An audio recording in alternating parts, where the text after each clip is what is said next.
Pues ahora vamos a dar lugar a la ponencia de Isabel. Muchas gracias.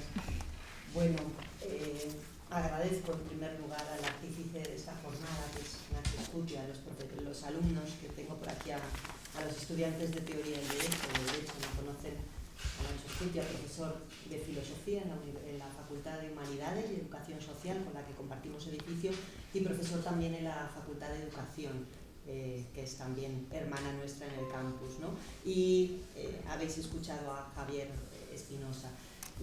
Hoy es la oportunidad que tengo como profesora de Derecho de que valoréis la relevancia de pensar en asuntos más teóricos, más generales y más éticos que los que solemos reflexionar en las aulas de Derecho, ¿no? Y yo creo que como buen ejemplo soléis asistir simplemente cuando se os obliga a concreto, no habéis asistido a la jornada anterior, donde Inés, que está ahora ejerciendo de moderadora, Alejandro, son alumnos de la Universidad Rey Juan Carlos y están estudiando el doble grado Filosofía y Economía.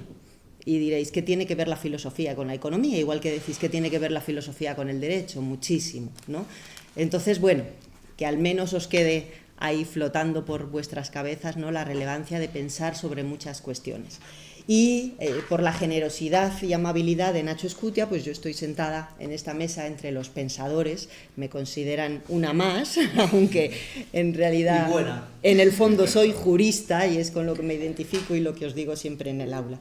Y la reflexión que quiero hacer como jurista y como feminista es la valorización, que algo ha dicho Javier ahora mismo, ¿no?, en ese texto tan bonito que nos ha expuesto, y algo ha dicho también Aurelio, que también a lo mejor alguno de vosotros ha sido alumno en el Grisolía de Aurelio Sáenz, que está por ahí también entre el público, y que también ha comentado algo en una de las preguntas que ha hecho antes. Bueno, pues es esencial la valorización del trabajo, y diré algo acerca de por qué hablo de trabajo en relación con los cuidados.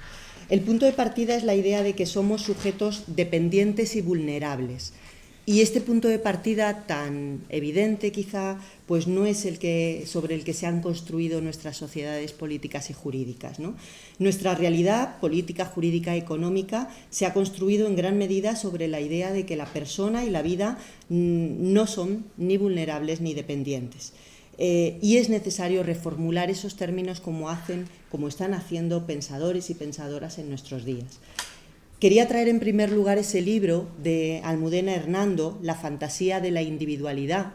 Ella es arqueóloga, profesora de prehistoria, donde pone de manifiesto algunas ideas que no son propiamente suyas, pero que a mí me parece que las expone de una forma especialmente interesante, ¿no? Ella habla de que la cultura liberal en la que nos hemos educado y socializado presenta a la persona como un sujeto individual que puede concebirse de forma autónoma a la comunidad. En las sociedades premodernas, aunque se realizaba labores muy diversas, había bastante complementariedad entre ellas y estaban menos marcadas las diferencias entre tareas productivas y tareas reproductivas. Había una interdependencia entre las personas y la comunidad. A eso se le llama identidad relacional, que consiste en tener una idea de sí solo en tanto que parte de una unidad mayor que es el propio grupo. O dicho a la inversa, ser incapaz de concebirse a uno mismo fuera de las relaciones en las que nos insertamos. Pues bien, conforme las sociedades se volvían más complejas, se alcanzaba un grado de división de funciones que verdaderamente marcaba trayectorias personales muy distintas. A partir sobre todo del siglo XVII, ¿no?, en los inicios de la modernidad, a medida que los hombres se empoderaban, iban considerándose cada vez más artífices de su propio destino, hasta comenzar a concebirse a sí mismos como individuos, es decir, como instancias de identidad aisladas y autosuficientes, capaces de comprender racionalmente el mundo y de controlar sus decisiones y acciones. Un número cada vez mayor de hombres sentía el poder, el control, el conocimiento sobre un número creciente de fenómenos, por lo que el porcentaje de individualidad en la construcción de su identidad aumentaba. Cada vez se sentía más un individuo autónomo. Y esto generaba una sensación de poder contradictoria con la sensación de impotencia o de humildad que genera sentirse parte de un grupo, parte de una comunidad. Bien, pues lo que señala en este libro Almudena Hernando es que este proceso de individualización en realidad no deja de ser una fantasía. Ella habla de una individualidad dependiente, porque no puede construirse sin un apoyo en actividades de reproducción social y de la vida. El cuidado de los hijos y de las personas dependientes, el cuidado del hogar, las redes familiares y comunitarias que los hombres fueron cada vez más delegando en las mujeres. La subordinación de las mujeres ha sido una parte necesaria para mantener un orden basado en esa fantasía de la individualidad. Y os leo un texto que me parece muy clarificador de Almudena Hernando. La individualidad dependiente puede entenderse como un iceberg del que solo es visible una pequeña parte, luminosa y brillante, que parece flotar y existir por sí misma haciendo frente a un océano adverso. Pero como un iceberg, la apariencia de flotar graciosamente sobre las aguas solo se puede construir porque cuenta con un sustento inmenso, mucho mayor que la parte visible, que está oculto, hundido bajo la superficie. Otro concepto, además de esa fantasía de la individualidad, que tiene un papel muy destacado en el pensamiento en nuestros días, es el de vulnerabilidad. Y sobre todo, tal y como lo plantea Marta Feynman, que tenéis ahí es un libro colectivo, ¿no?, donde ella tiene un capítulo. Marta Feynman sostiene que la vulnerabilidad es inherente a la condición humana. Esa vulnerabilidad no está limitada a grupos específicos, sino que es una condición que compartimos todos los seres humanos. Es un aspecto universal y constante de nuestra condición.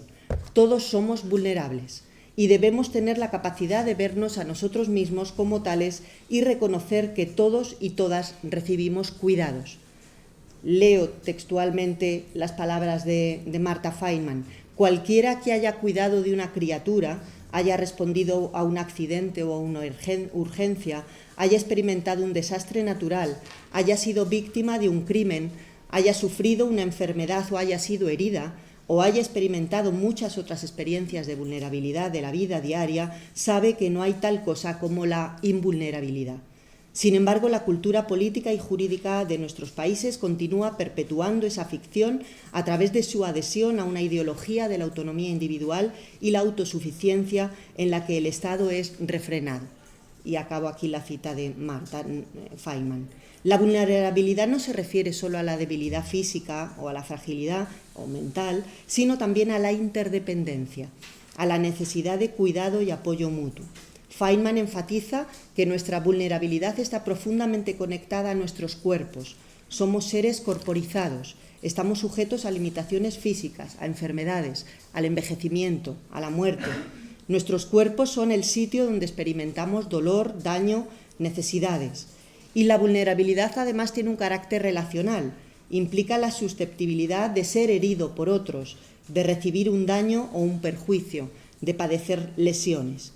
Las diferentes necesidades de cuidado no se sitúan en una dicotomía que va de lo dependiente a lo independiente, sino que existe toda una escala de grises donde todas las personas son interdependientes en distintos grados.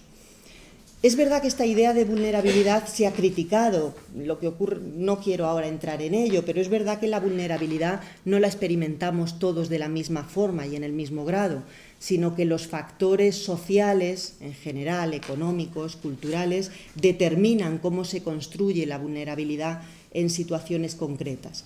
Pero lo que quiero es quedarme con esa aportación importante de las ideas de Feynman acerca del mito de la autonomía y de la independencia. La ficción de que somos sujetos independientes, descorporizados, sujetos que no nacemos, ni enfermamos, ni envejecemos, ni perdemos facultades. Frente a la noción liberal de la persona, los seres humanos son vistos desde esta perspectiva, desde la perspectiva de que somos, dice Martha Nussbaum, criaturas temporales, vulnerables, capaces y necesitadas a la vez, discapacitadas de muchas maneras diferentes y necesitadas de una rica pluralidad de actividades vitales. Y esa sería la idea de que somos vulnerables y somos dependientes, nos lleva a la necesidad de los cuidados. Los cuidados, las tareas de cuidado son imprescindibles para el mantenimiento de la vida y el sostenimiento de las sociedades. El cuidado es esencial para la reproducción social, es la base de la cooperación y la solidaridad. los lazos entre generaciones, las relaciones de amistad, las relaciones sociales, vecinales, comunitarias, asociativas, etc. Vivir en sociedad, dicen Chechu Ausín y Rosana Triviño en un artículo escrito en 2022, que vivir en sociedad es cuidarse entre sí.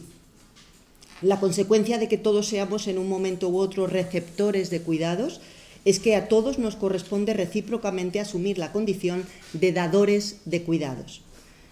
La denominada ética del cuidado, que tiene un peso importante en el pensamiento feminista, aunque no todas las feministas mantienen sus tesis, pero es una doctrina importante y de la que se pueden extraer consecuencias importantes, ¿no?, para el pensamiento feminista en general, representada sobre todo en la obra de esa autora que cito ahí, de Carol Gilligan, plantea que el cuidado es un elemento central de la moralidad, de la ética. Frente a una ética racionalista a la que estamos acostumbrados, sobre todo los juristas, ¿no?, centrada en los derechos de los que somos titulares como individuos, como sujetos, la ética del cuidado considera que lo bueno o lo correcto es preocuparse por los demás, especialmente por los más necesitados de ayuda, sentirnos concernidos por lo que le ocurre a otros, desde una perspectiva además contextualizada, que es quizá un rasgo específico de esta ética, ¿no?, que atiende a los problemas reales, concretos, que mira al otro al rostro, como decía Emmanuel Levinas, ¿no?, la constatación de que somos seres que están alegres y tristes, que gozan y padecen, y no meras abstracciones. Pero estas tareas de cuidados, que considero central desde esa idea de dependencia y de vulnerabilidad, han sido invisibilizadas por el pensamiento económico, político, jurídico. El sujeto del proceso económico productivo, en palabras muy irónicas de Marina Checa y Consuelo Díaz, dicen que ese sujeto económico es un sujeto abstracto del que se ignora cómo se reproduce, porque siempre llega crecidito, aseado, bien vestido y a su hora a las puertas de una empresa. El sistema socioeconómico está pensado para sujetos, dice Amaya Pérez Orozco, que ni tienen necesidades propias de cuidados ni responsabilidades sobre los cuidados ajenos. En cuanto no asalariados, quienes se dedican a los cuidados son considerados sujetos inactivos o improductivos, en un contexto en el que la norma social valora el trabajo asalariado. Hablar de trabajo, de cuidados, pretende hacer visible la aportación social que supone, tomando como referente el modelo de empleo masculino que es reconocido porque requiere ciertas habilidades y un coste personal de tiempo y energía. Los cuidadores y las cuidadoras son trabajadores y trabajadoras que merecen el reconocimiento y la compensación que tienen el resto de los trabajadores. ¿Merece el nombre, pregunta María Ángeles Durán, una economista muy importante en estos temas, merece el nombre de riqueza o desarrollo un crecimiento que no atienda al cuidado o que margine a la población que cuida? En su libro, titulado La riqueza invisible del cuidado, la autora hace un repaso de cómo el cuidado es una formidable fuente de recursos invisibles que no han sido incorporados al análisis económico ni micro ni macro y que también puede verse como un coste para los hogares y para las personas sobre las que recae.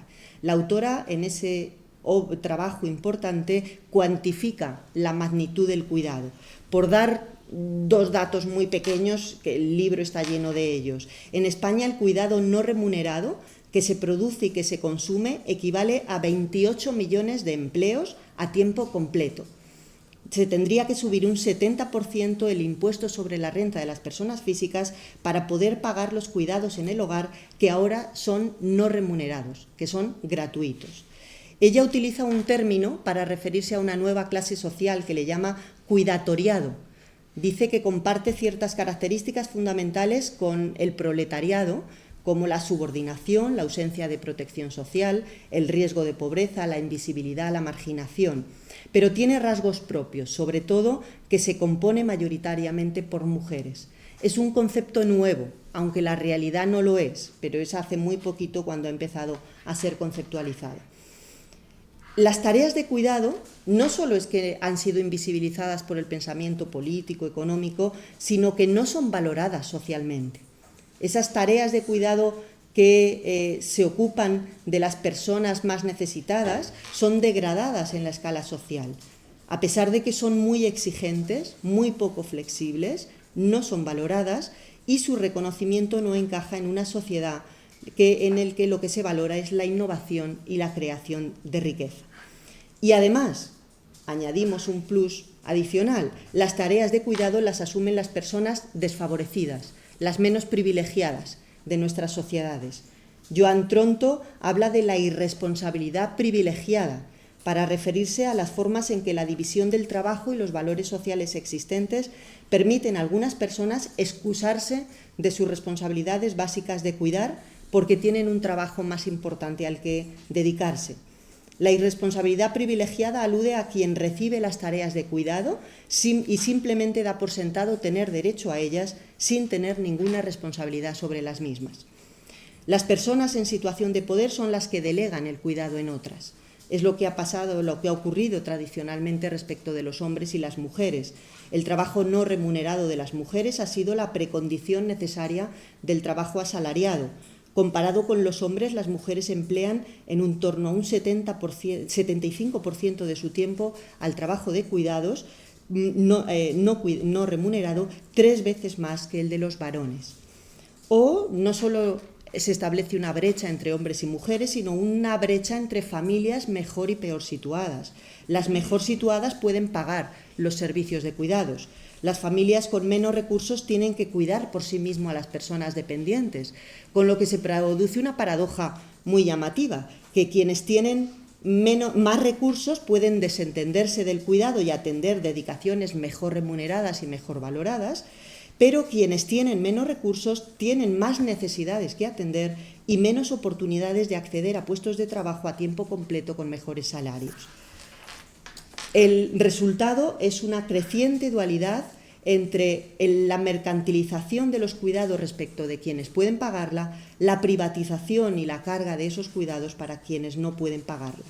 Y la consecuencia es que algunas personas se ven obligadas a dedicarse a los cuidados, condicionando de esta forma sus opciones vitales, laborales, etc. ¿No? Hay un libro de Evelyn Glenn, que cito ahí, que se titula Forced to Care, obligado a cuidar.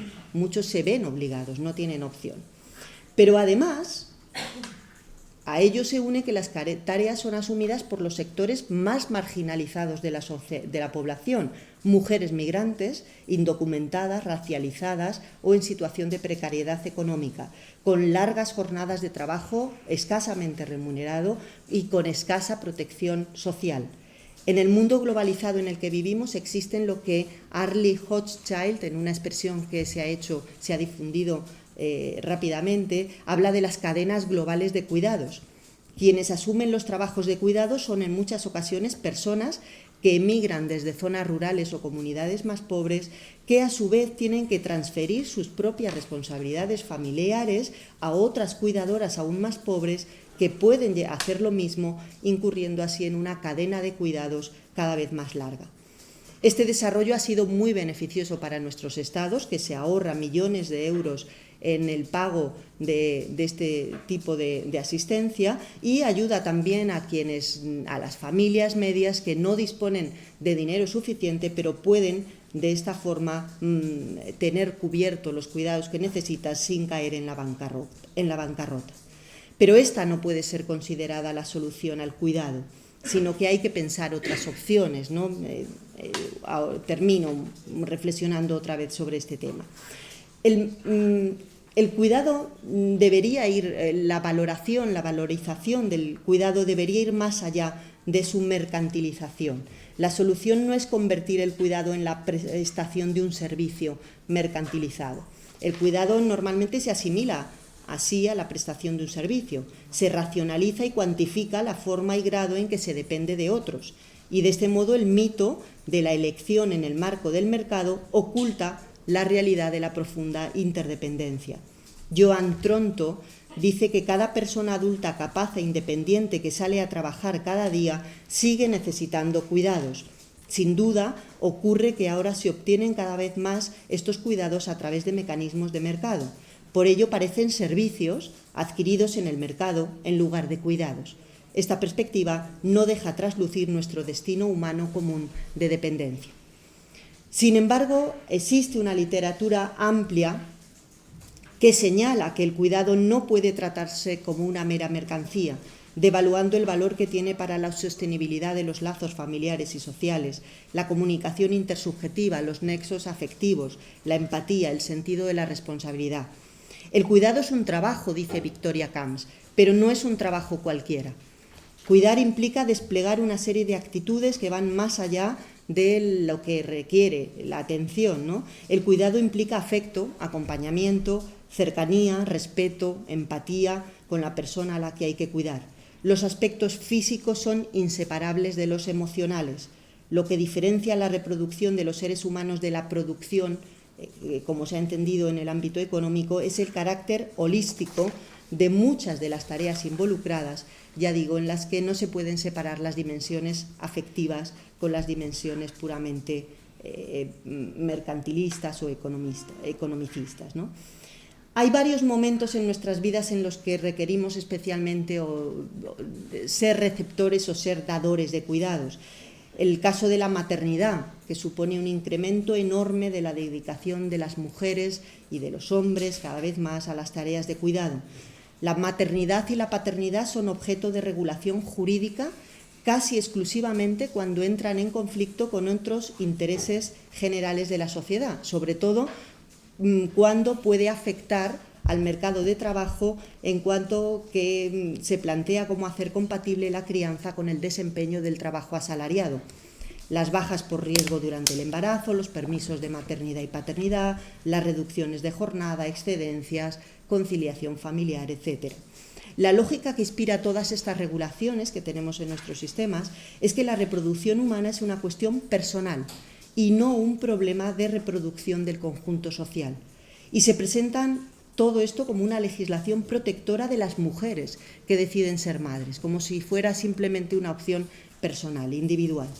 Puede entenderse, dice Noelia Higareda, hizo su tesis sobre este tema y tiene algunas publicaciones interesantes, puede entenderse que la obligación de tutela del Estado se ha de prolongar durante todo el periodo de vida del menor y que ello supone valorizar la labor imprescindible que realizan las madres y cada vez más los padres de manera gratuita, desinteresada e invisible al mantenimiento de la especie humana.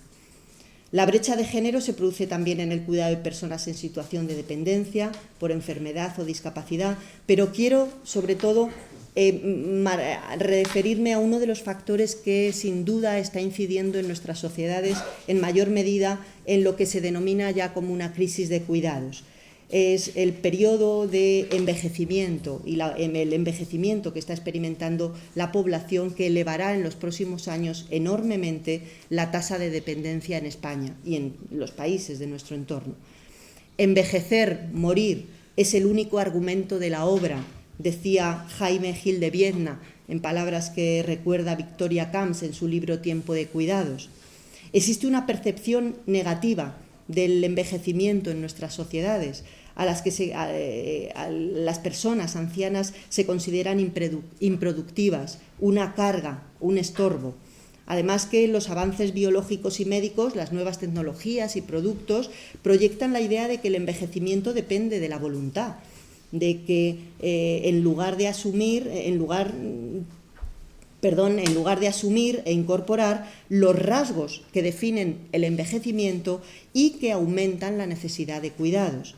Algunos a los que se refiere Victoria Camps son el declive de las facultades físicas y mentales, la necesidad de refugiarse en hábitos, la inseguridad y la desconfianza, el miedo a la muerte y al sufrimiento, a la pérdida de conciencia.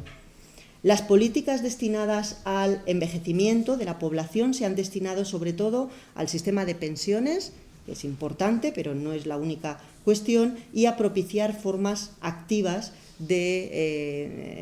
para las personas mayores. Pero las políticas del cuidado son las que deberían ocupar un lugar central en cuanto a la ancianidad va vinculada a dolencias, a falta de movilidad, a demencias, a soledad. Existe una enorme dejación de responsabilidades públicas en este aspecto. Se están transfiriendo los cuidados, en algunos casos hospitalarios, a los domicilios, dejando a las familias operaciones difíciles, peligrosas para personas no especializadas. Esto ha ocurrido, y os lo puedo decir en primera persona, ha ocurrido durante el periodo de confinamiento de la pandemia. Y además en la forma en que se organizan, por referirme a simplemente dos ejemplos tristes, ¿no? el que me he referido, y a la forma en que se organizan y funcionan las residencias geriátricas, que están muy lejos de ser lo deseable. Estos centros se han visto tailorizados, ¿no? Quienes estáis estudiando ADE y los economistas, ¿no? Es, por decirlo de forma muy resumida, una forma de organizar el trabajo productivo prácticamente en cadena, ¿no? Y eso lleva, en el ámbito del cuidado a las personas mayores, a que muchos residentes, ¿no? a intentar racionalizar el tiempo de trabajo, decidiendo cuántos pacientes pueden ser atendidos en cuánto periodo de tiempo, ¿no? Esto lleva a que los residentes sean muchas veces abandonados largas horas en sus camas, medicalizados para que puedan quedarse tranquilos, amarrados a su silla o no aseados cuando lo necesitan. Los problemas son tan apremiantes que deberían estar en el centro de nuestras agendas políticas. Y por eso termino con esta y con una última cuestión. El tema central es la responsabilidad, el cuidado debido. ¿Cómo debemos asignar las responsabilidades por la vulnerabilidad, por nuestra dependencia de los cuidados? Hasta ahora las obligaciones de cuidado se han considerado una tarea privada, no son un asunto público. No se hablaba de esto en nuestras agendas políticas. Era una tarea doméstica, familiar, invisible, improductiva, no valiosa. Ahí tenéis un libro que tiene un título muy curioso. Os leo primero el texto y luego os digo el título por si no lo veis bien. La autora es Catherine Marsal, que es economista. Dice: parir niños, criarlos, cultivar el huerto, hacerles la comida a los hermanos, ordeñar la vaca de la familia, coserles la ropa o cuidar de Adam Smith para que él pueda escribir La riqueza de las naciones. Nada de esto se considera trabajo productivo en los modelos económicos estándar. El libro que tenéis ahí, la portada, es ¿Quién le hacía la cena a Adam Smith? Las luchas sociales han mejorado las condiciones de vida de los trabajadores asalariados, pero sin embargo se ha dejado que lo que sucede de puertas adentro se considera que es un asunto privado. Y la mayoría de los asuntos de cuidado suceden de puertas adentro, como dice María Ángeles Durán. En uno de los manifiestos de la sección alemana de la Primera Internacional se leía lo siguiente, leo textualmente: el trabajo legítimo de las mujeres y de las madres se sitúa en el hogar y en la familia, velando y ocupándose de la primera educación de los hijos. En comparación con los deberes solemnes del hombre y del padre en la vida pública, la mujer y la madre debería defender la dulzura y la poesía de la vida doméstica. La cita la extraigo de un texto de Begoña Marugán. Decidir el lugar de los cuidados en la estructura de nuestras sociedades es una cuestión central, inaplazable.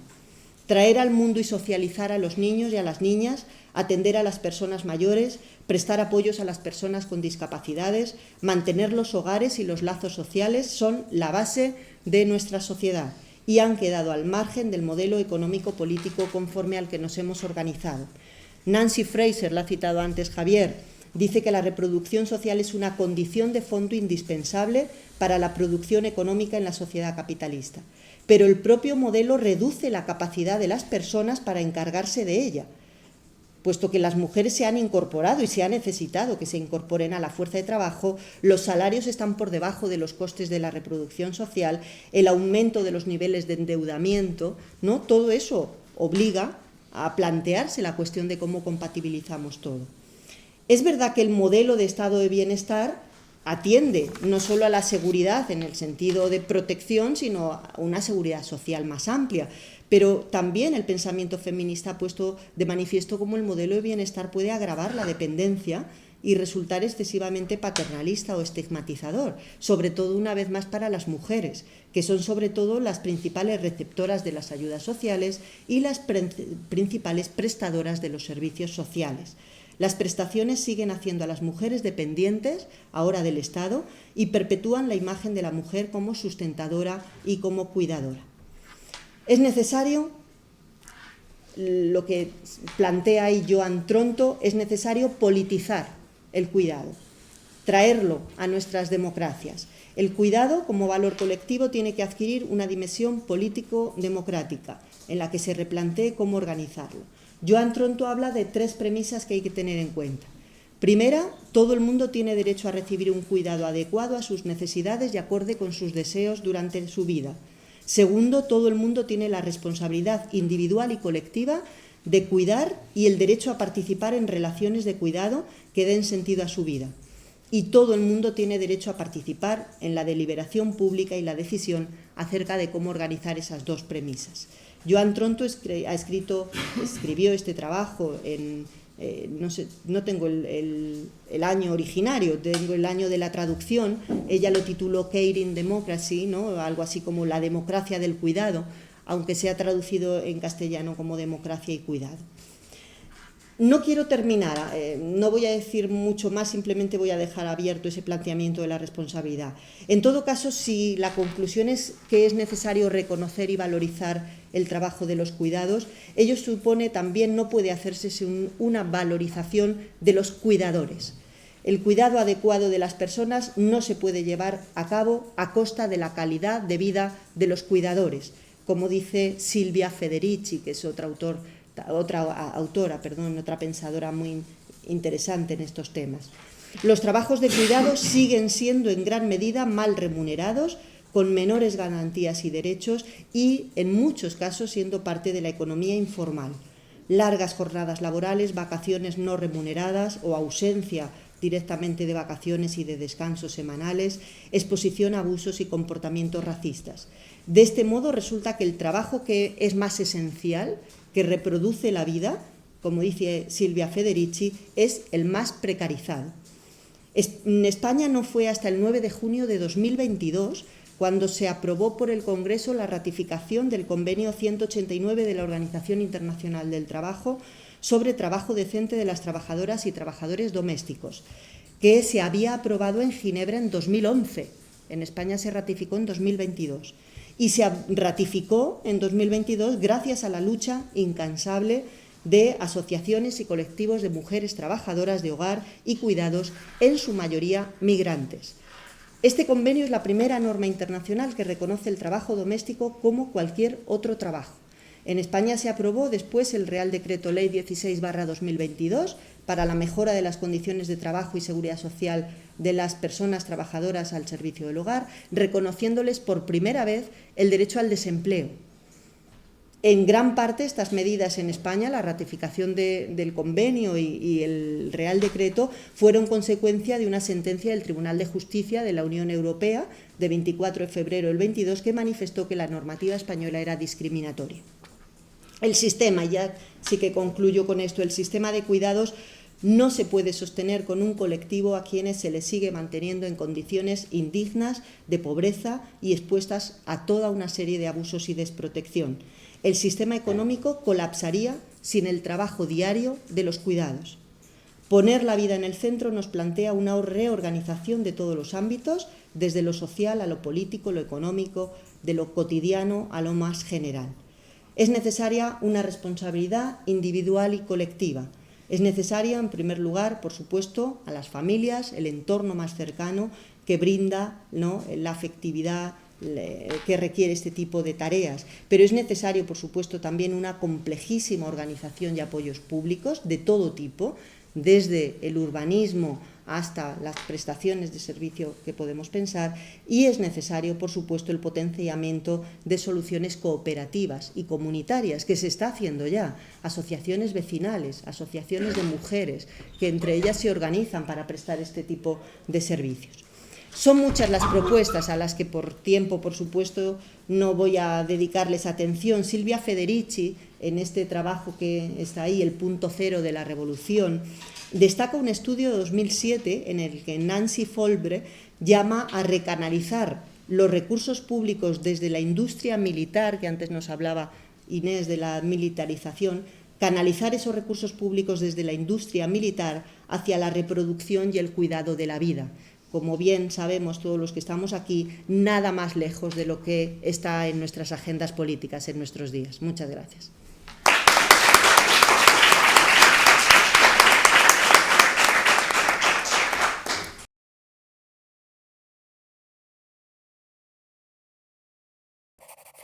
Gracias.